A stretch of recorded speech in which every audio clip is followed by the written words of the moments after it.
Our society is changing. More than ever, diversity is part of our daily lives. Different cultural, social, economic, and religious backgrounds are constantly interacting with one another. And never before have there been so many opportunities to come into contact with knowledge and experience from all over the world, and with countless further development opportunities. The challenge lies in finding a long-term approach that will give shape to our growing diversity, one that would result in a society where all people, independent of their origin and background, have the freedom to realize themselves as individuals and interact with one another. This so-called process of intercultural opening aims to remove entry barriers and increase opportunities to participate in our society's institutions and businesses. But how does this actually take place? The process of intercultural opening doesn't happen overnight. It requires time. It is an organizational development process where institutions and companies critically examine their existing structures, discover entry barriers, and become even more mindful of the needs of their customers and employees.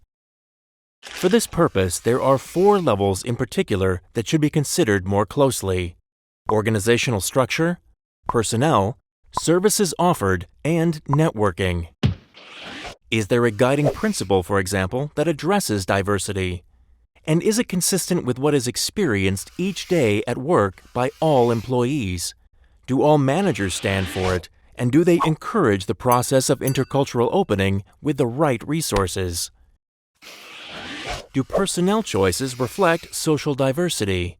Are entry barriers being removed via appropriate measures? Are managers and employees instructed on intercultural topics and anti-discrimination?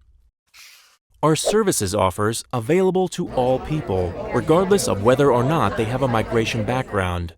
And with respect to intercultural opening, can these opportunities be more closely aligned with its goals? For example, does everyone understand the flyer and the website? Or can these be designed better according to cultural aspects, such as language and the choice of images? Are connections being established between actors and organizations working in the field of migration and immigration and migrant organizations and companies? All these key questions prompt companies to take an insightful look in the mirror, especially at a management level. The process of intercultural opening not only requires resources, but also serves the purposes of quality development. It makes cooperation easier, both with customers as well as between employees. And ultimately, it makes it possible to harness the benefits of diversity in our society. It is up to organizations to challenge themselves and allow for a long-term intercultural process to be conducted. This is the only way to sustainably counteract discrimination, remove barriers, and promote equal opportunity.